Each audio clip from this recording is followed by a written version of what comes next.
एक समय की बात है। श्रीपुर नाम के गांव में रामेश्वर नाम का एक ब्राह्मण अपनी माँ के साथ रहता था। वो दिन रात भगवान शिव की भक्ति किया करता था। शिव नाम का जाप सदैव उसके मुख पर रहता था। ओम नमः शिवाय, ओम नमः शिवाय, ओम नमः शिवाय। रामेश्वर बेटा, आज भी तूने मुझे नहीं उठाया। खुद ही उठकर घर के सारे काम कर लिए, खीर भी भोग लगा दी तूने तो। हाँ माँ, मैंने सोचा फटाफट से काम करके खीर बना लेता हूँ।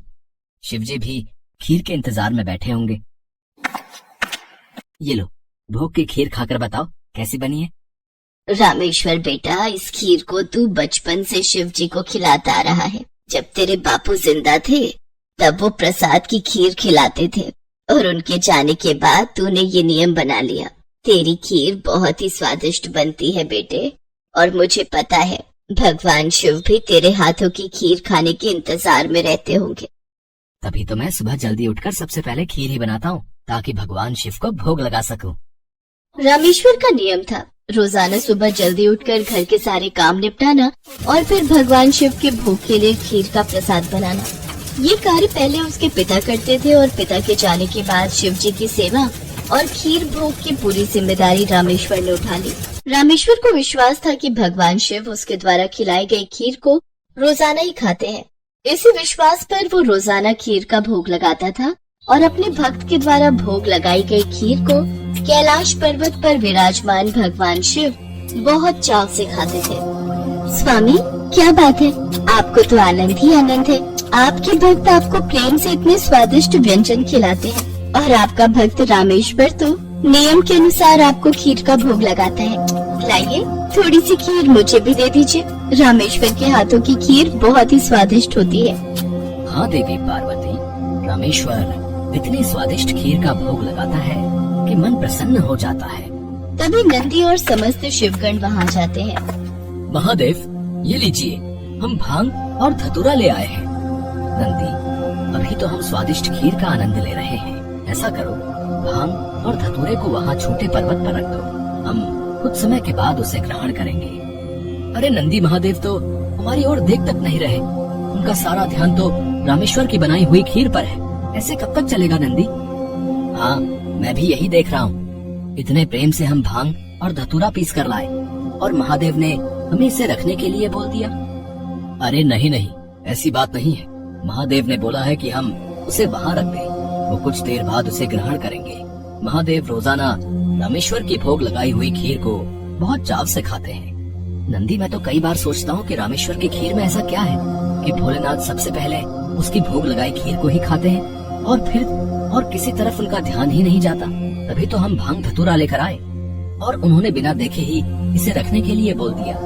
हाँ, कह तो तुम ठीक रहे हो भैरव। महादेव को भांग धतूरा इतना प्रिय है और रामेश्वर की खीर से ज्यादा उन्हें इस समय कुछ भी प्रिय नहीं लग रहा।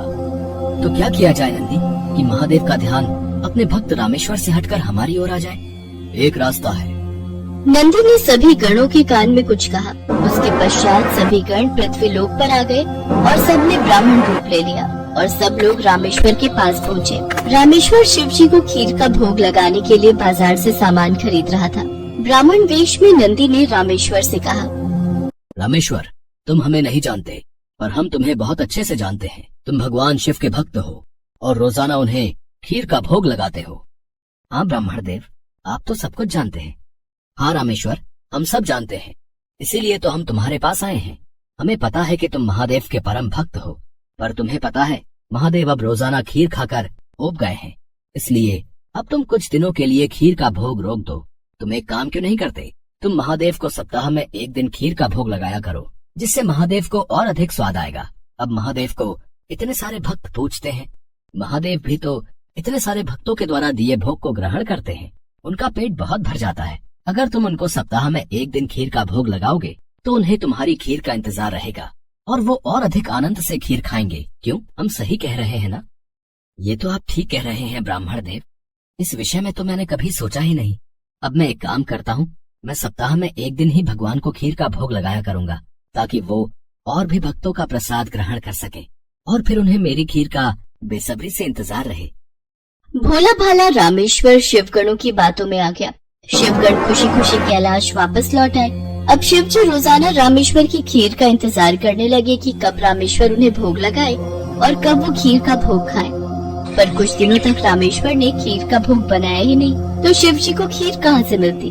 अब सप्ताह में एक दिन रामेश्वर ने खीर का भोग लगा दिया तो शिव जी ने खीर खा ली। फिर उसके बाद कुछ दिन और खीर नहीं मिली तो भगवान शिव सोच में पड़ गए।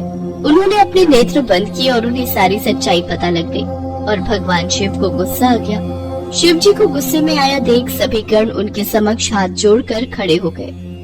नंदी, श्रृंगी, वीरभद्र, भैरव, तुम सभी गण जानते भी हो कि तुमने क्या किया है। मेरे भक्त रामेश्वर के द्वारा भोग में अर्पित की गई खीर मुझे कितनी प्रिय है और तुमने उसे खीर का भोग रोजाना लगाने के लिए मना कर दिया।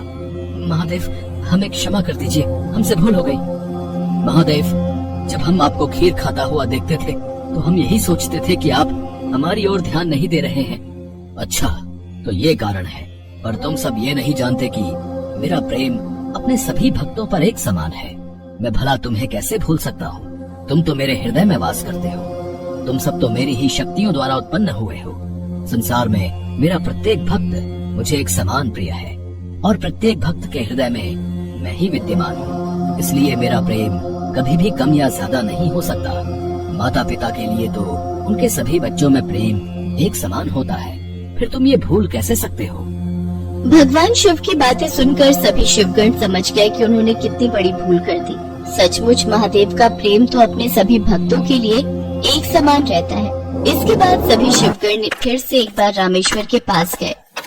रामेश्वर, हमें भगवान शिव का संदेशा आया है। वो कह रहे थे कि तुम्हारी खीर इतनी स्वादिष्ट होती है कि वो सप्ताह भर की प्रतीक्षा नहीं कर सकते। सप्ताह में एक दिन भोग से उनका मन ही नहीं भरता। इसलिए उनकी आज्ञा है कि तुम रोजाना ही उन्हें खीर का भोग लगाया करो। आप सच कह रहे हैं ब्राह्मण देव? भगवान शंकर को मेरे हाथों की बनी खीर इतनी प्रिय है? ठीक है, फिर मैं रोजाना उन्हें खीर का भोग लगाऊंगा। ये सुनकर रामेश्वर बहुत खुश हुआ। अब एक बार फिर रामेश्वर रोजाना खीर बनाकर भगवान शिव को भोग लगाने लगा। अब तो समस्त शिवगण भी भगवान शिव के साथ रामेश्वर द्वारा भोग लगी प्रसाद की खीर का आनंद लेते और खूब भरपेट खीर को खाते। भगवान शिव और देवी पार्वती दोनों सभी गणों को इस प्रकार खीर खाता देख मंद मंद मुस्कुराने लगे। भगवान शिव ने अपने परम भक्त रामेश्वर को सभी सुख सुविधाओं से पूर्ण रखा। उसके जीवन में कभी भी कोई कठिनाई नहीं आई। रामेश्वर का विवाह एक बहुत ही सुशील कन्या के साथ हुआ। उसके घर में 2 बच्चों का जन्म हुआ। अपने परिवार के साथ संपूर्ण जीवन खुशी खुशी व्यतीत करके रामेश्वर अंत में मोक्ष को प्राप्त हुआ।